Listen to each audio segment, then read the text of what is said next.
Good day. Welcome to another episode of Reconsider with Vimbela. If it's your first time here, welcome, and I hope you become part of the community. I just want to start by saying I'm frustrated now. This is about my 10th take, and I am honestly just considering not doing this video and just rather posting my blog because I've already written it and my thoughts are already clear there. But I'll go ahead and do it because you have joined, you are part of the community, and you are here because you believe in what I have to say. And I also started this so that we can walk this journey together. That was the whole point. Today's topic is one that is very close to home. I guess that's why it has become so hard for me to record it, and I've done so many takes on it. I am just putting my script away. I had my notes here. So I'm just gonna try and speak from the head now and from the heart because I am in my head already. So I've always been a person who does amazing work, a person of great effort and great ambition, but I struggled with believing in myself. I was insecure, so to say, but no person who's insecure thinks to themselves, I'm insecure. It's just a reality that they live with and they find other things to hide that with. So for me, I envied people who loudly spoke about their work, who loudly spoke about their ambitions and stood in front of the work they did, because I thought good works speak for themselves and there was no need for a person to loudly canvas themselves. And that was envy, masked as not understanding people or thinking that I will be silently discovered. No one is going to believe in you if you don't believe in yourself. I say that to you and I say that to myself as well. It's still something that I need to remind myself on a daily basis, that I need to believe in myself and the work that I do. If you know me before this YouTube channel and if you know me before this year, you know that I ran a beautiful business. I was doing amazing work. It's one of the many things that I've started in the past and I did well in, but it plummeted. And one of the many reasons why it plummeted was because I didn't have much faith in myself. I couldn't own the business and the work that it was doing. I woke up most mornings anxious, wondering if I would do well, if the customers who had already placed their trust in me, placing their orders, and some of them were retaining customers, if what I would do or the work that I would produce that morning would be to their satisfaction. And the opportunities that were presented to me that I just couldn't on board because I felt maybe I was not good enough when I had been doing the work all along, when people had constantly said and stood behind me saying that they believe in my work. I know I've already said that no one is going to believe in you if you don't believe in yourself. For me, it was the opposite. I had people who believed in me, but I was the one who was constantly blowing out the candle that was already shining in my favor. So yeah. So I had conversations with God about this, more especially when my business plummeted and it felt like my whole life was falling apart basically, because it wasn't only my business that was failing. I don't know why this is making me emotional, and I can't be emotional on my second episode. It shouldn't be like that. I'm supposed to be the wise one in this conversation. Yeah, but I had a conversation with God and he gave me a verse. I was going through scripture and he gave me a verse. I'm gonna read that for you. It's a verse in Matthew. It's in Matthew 5 verses 14 to 16, and it reads as thus: You are the light of the world. A city that is set on a hill cannot be hidden. Nor do they light a lamp and put it under a basket, but on a lampstand, and it gives light to all who are in house. Let your light shine before men, that they may see your good works and glorify your Father in heaven. I knew I was doing great work, but I was afraid to put it out there because I was afraid that what if it fails, which it eventually did. I was afraid that what if it fails? What if I am no longer Spesihle who owns Set Go tomorrow? What will I be? So I played small so that if anything happens, it won't come back to me, so to say.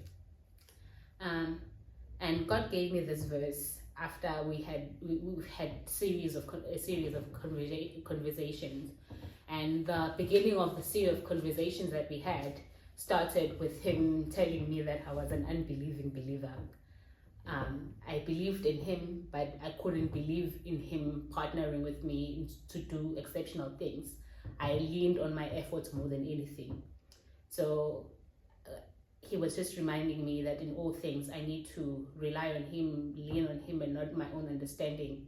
He also gave me another verse. I'm not going to read it now, but it's one that you can easily find in scripture that says, if one builds a house but without the Lord, he labors in vain who builds a house when the Lord does not build it.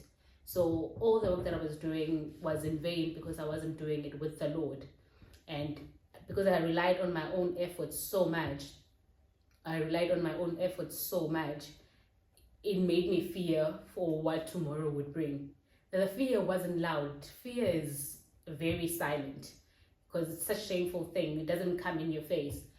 So it is very silent, but it lives in you and it makes you act loudly, so to say.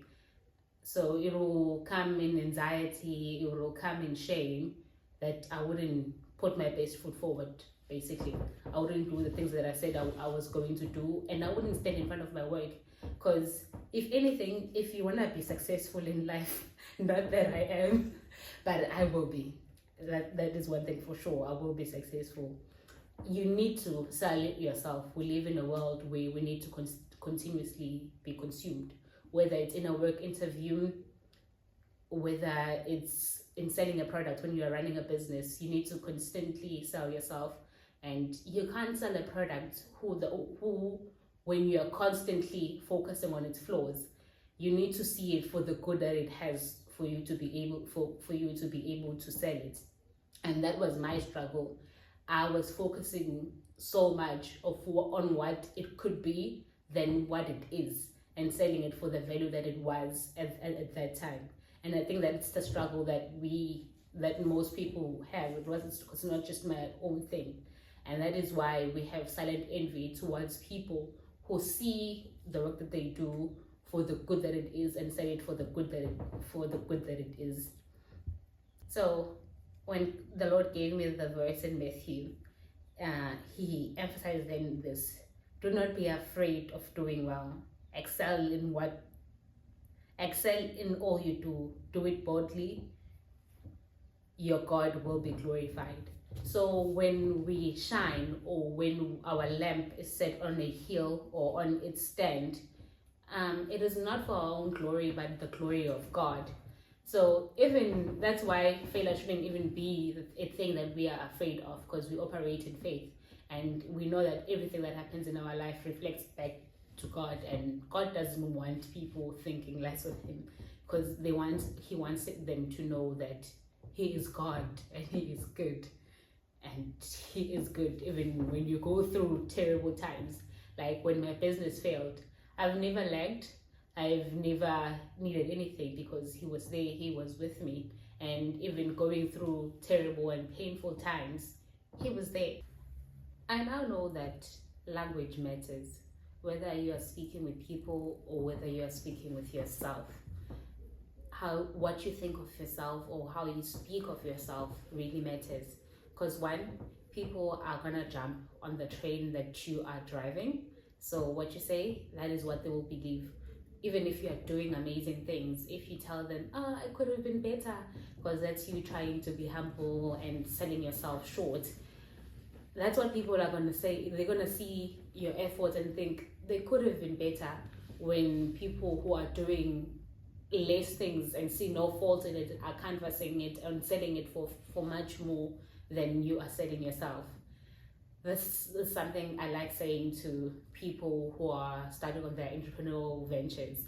I say this because I was also on my entrepreneurial venture at once. I tell them, stop calling your business small. Not because it's not, but because on a daily basis it is growing.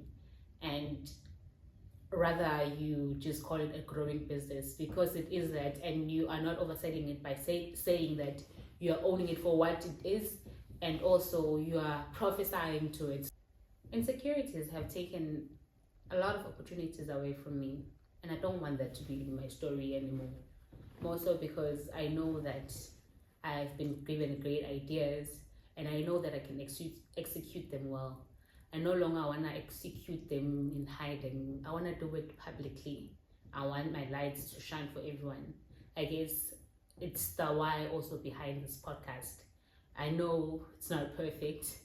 My writing is better when I'm behind, when I'm not being seen. It is much better.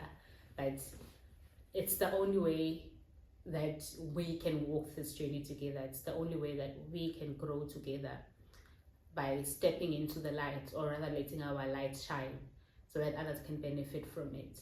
So I invite you, if this is something that you have also struggled with, whether you are aware or you are not, take stock, reflect, and see how you can better do going forward. Plan ahead and do better. I know that it doesn't have to be starting a podcast for you. Whatever it is that insecurities and fear has stopped you from doing. I just want to thank you again for tuning in for this episode of Reconsider. It has really taken a turn from what I thought it was going to be, but we grow and we learn together. I hope you stay here for the next topics and the next conversations, and where we get to reconsider together. I will close with saying, maybe reconsider that your good works, as much as they speak, you're gonna have to speak loudly for them. You're gonna need to shed the light to them so that people can see them. Not only that you may get recognition, but that the Father in heaven may get the glory.